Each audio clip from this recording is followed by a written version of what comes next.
Good evening, dear ODNE members and members-to-be. Tonight, we're here with you, Frosina and I, as ODNE board members who took the initiative to do a series of videos entitled People of Gestalt in OD. That's the first of the series to introduce ourselves as interviewers of the other videos and the reasoning behind why we are doing this. So tonight I'm here with Frosina. Frosina is a friend, a colleague. She's my Kuma, godmother. But aside from that, she has an impressive portfolio of education behind her.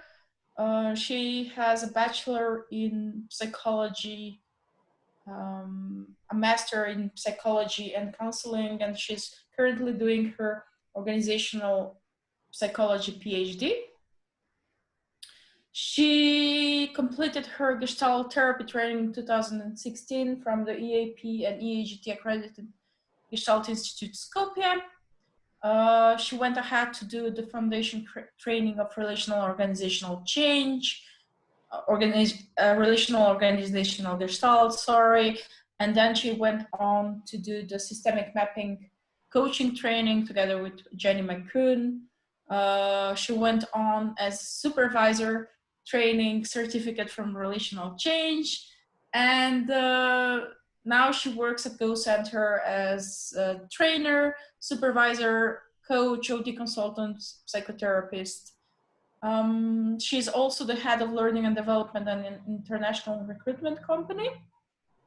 And in her spare time, which is not much, she sits on the complaint committee at EAGT, and of course, she's part of the board of ODNE. I'm really happy to be doing this series of video together with her.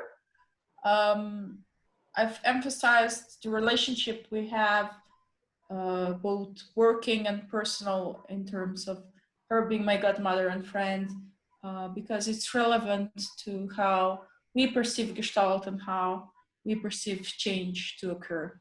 Frosina?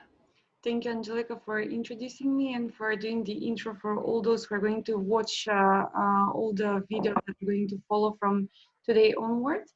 It is always a pleasure to be working with you, and I agree that aside from being your Kuma or godmother, we do have a working relationship, which is for me something that I cherish a lot, and I think it's a good representation of how Gestalt works in a way. So I'm going to continue into introducing you because you were kind enough to introduce me. Angelika is the inspiration for me with her educational background, and you will hear in a bit why is that the case. She finished the first Bachelor of Arts in Communication and then Marketing from IFM Geneva. Having an ever-learning mindset, she finishes Master of Arts in Public Relations from a New York University in Skopje. I met her during our training for Gestalt psychotherapist in the Gestalt Therapy Institute in Skopje back in 2011. And later on, maybe we will share something about how the two of us met and how we actually started our journey, and we're still working together. Then she continued her learning journey and finished the MSc of Organizational Development, a Gestalt perspective from the Metanoia Institute and Middlesex University.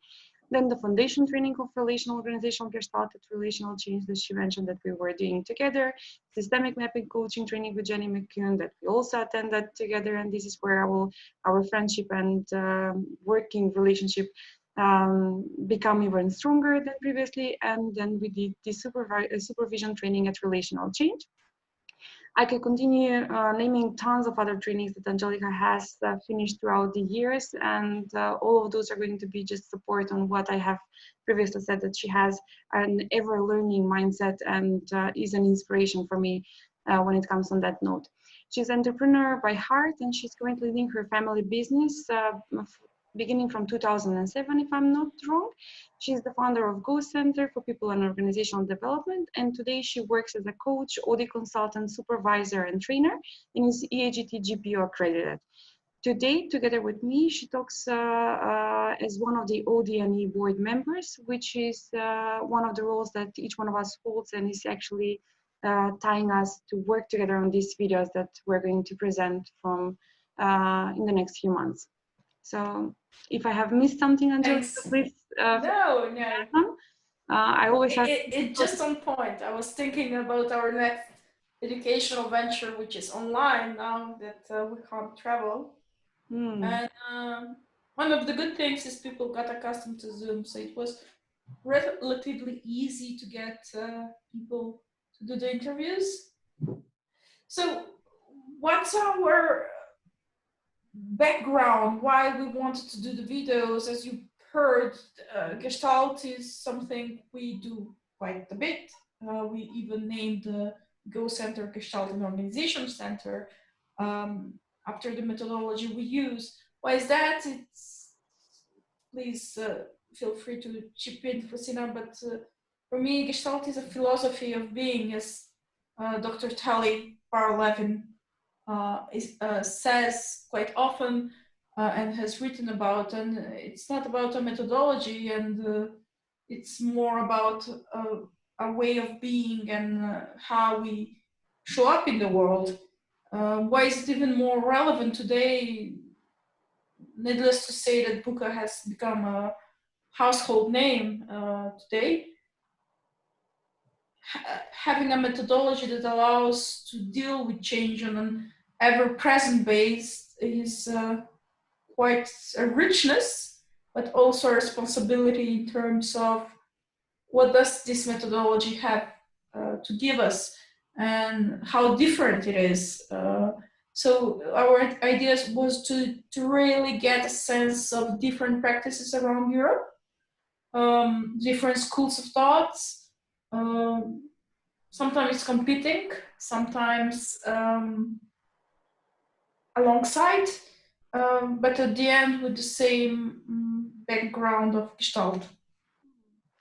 I do agree, Angelika, with you, and I would just go back in how the two of us started reflecting on why we should do this series of videos.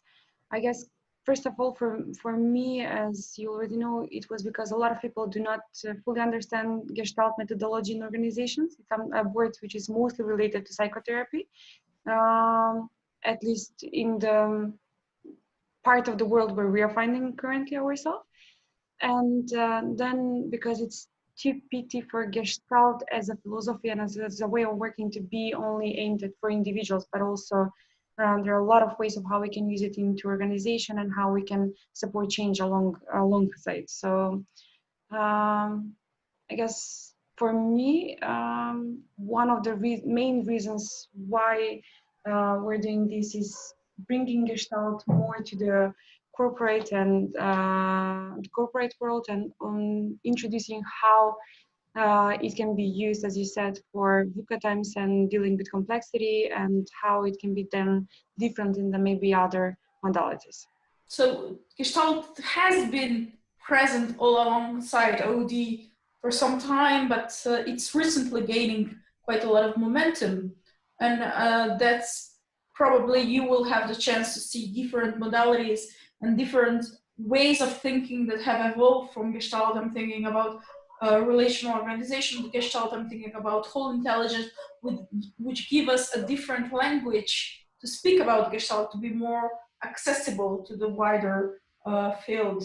And if we go from the analogy that Kevin spoke, that any change into the field will make a change worldwide, or will make a change on the wider field, I guess what we are hoping to do is to get more people liking Gestalt in organizations, and plus having more people joining into the ODNE network from the sole reason of I guess aligning on the same values and practices and building an ethical stance from which each one of us as consultants will later on work. The legacy of Gestalt is quite there, it's quite present. It's just that many of its founders and practitioners carried the way of being of Gestalt, but used also other methodologies and might be known better for their other methodologies they're using nowadays.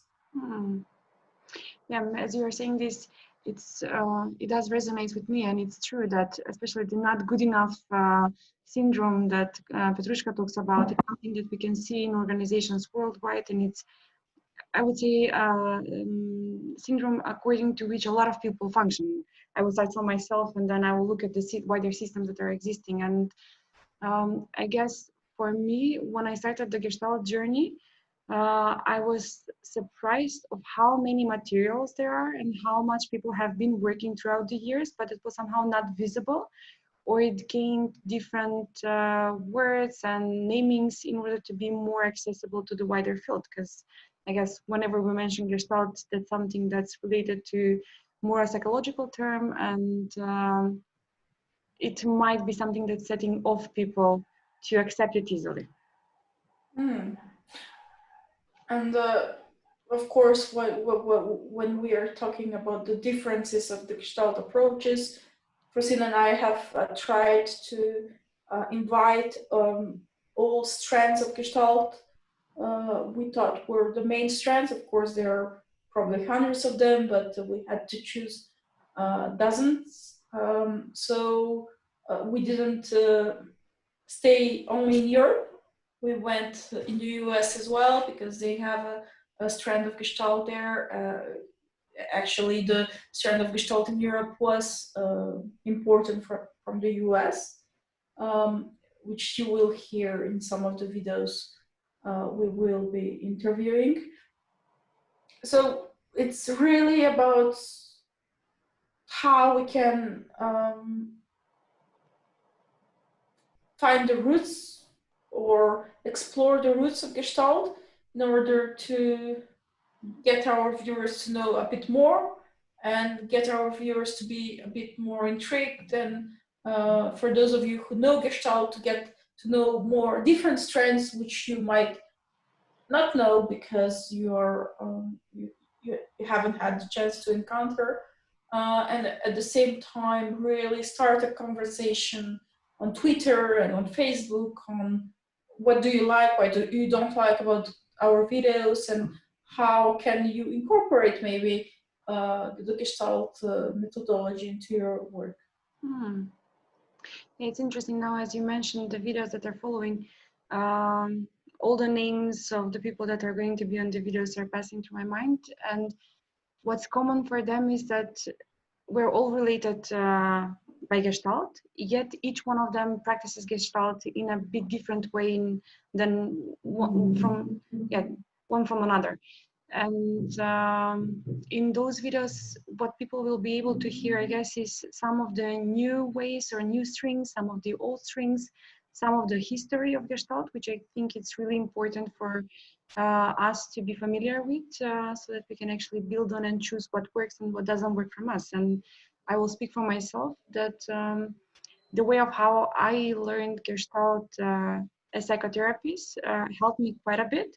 But then in order for me to be able to use it as a consultant and OD practitioner, I needed to go into stretching myself in all the different strings that are currently existing, and reading and learning more and more in order to be, I wouldn't say flexible, but I would say better supported to practice it, because Gestalt is a living process. It's not something that you acquire once and then you're a master at it. It's something that's a never-ending learning journey. And I guess one of the key aspects is experimenting. So it's basically experimenting with a lot of ethic and presence and knowledge in the background in order to make a change or to support a change or to find a new way of how we can actually deal with this VUCA world in which we're currently living.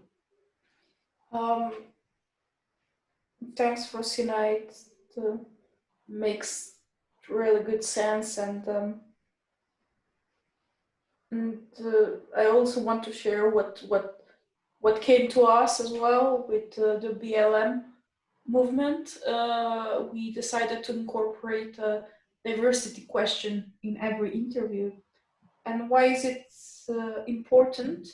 It's because diversity was not really talked in the Gestalt community. So we really hope to make that push, that change, to really start an inquiry in the Gestalt community about how we can use the Gestalt methodology to promote diversity, but how unaware is the Gestalt community of some blind spots we might have. So it's really also about growing together as a community and learning from each other's. Yeah, it's interesting now that you mentioned the BLM movement. What I was really surprised, I would say from some of our colleagues when this movement started, is that some of us have been working quite a lot with diversity, but that was not brought into the surface. And then a lot of us had no experience or were unaware of how we're discriminating and how sometimes we're stereotyping, not with the intention. I would say that something was missing for me in the field when it comes to acknowledging that each one of us matters regardless of color of skin, each one matters regardless of geographical stance, and each one of us deserves to have equal treatment. And that's one of the, I would say, key ingredients in Gestalt, treating every single individual as equally as important as the other, and acknowledging the differences that are existing in the field on so many layers. Yes, Gestalt has a lot to offer on that front, I think, but it got lost in the way. It's slowly getting back in.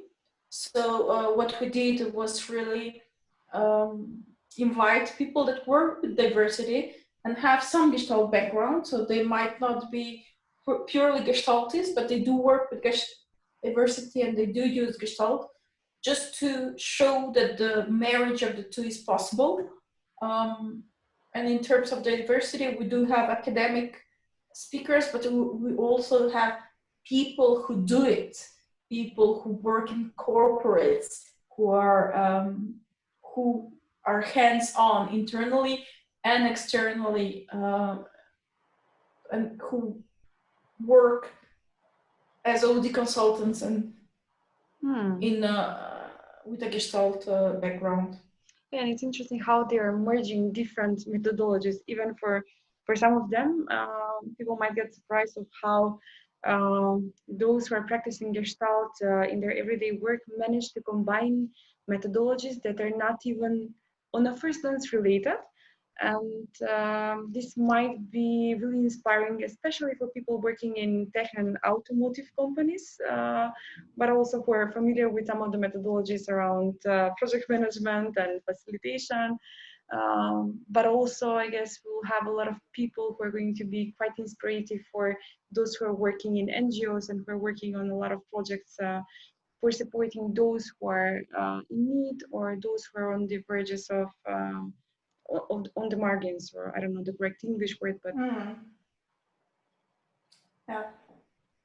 And of course, just at the end, to say that both you and I work mostly exclusively in the Gestalt methodology, together with systemic mapping methodology. And our experience from the Balkans is working in NGOs, but also corporate world, as well as smaller IT companies.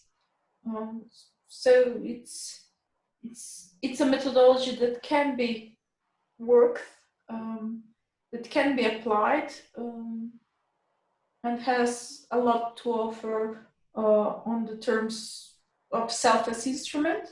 How do I work with myself as instrument? And we'll hear about it more with Dr. Malcolm Parlett, but also dialogically. How do we build relationships that makes change? And how do we experiment ethically? We'll also touch base on ethics with Dr. Marianne Chidiak and Dr. Sally Denenbaum. So follow us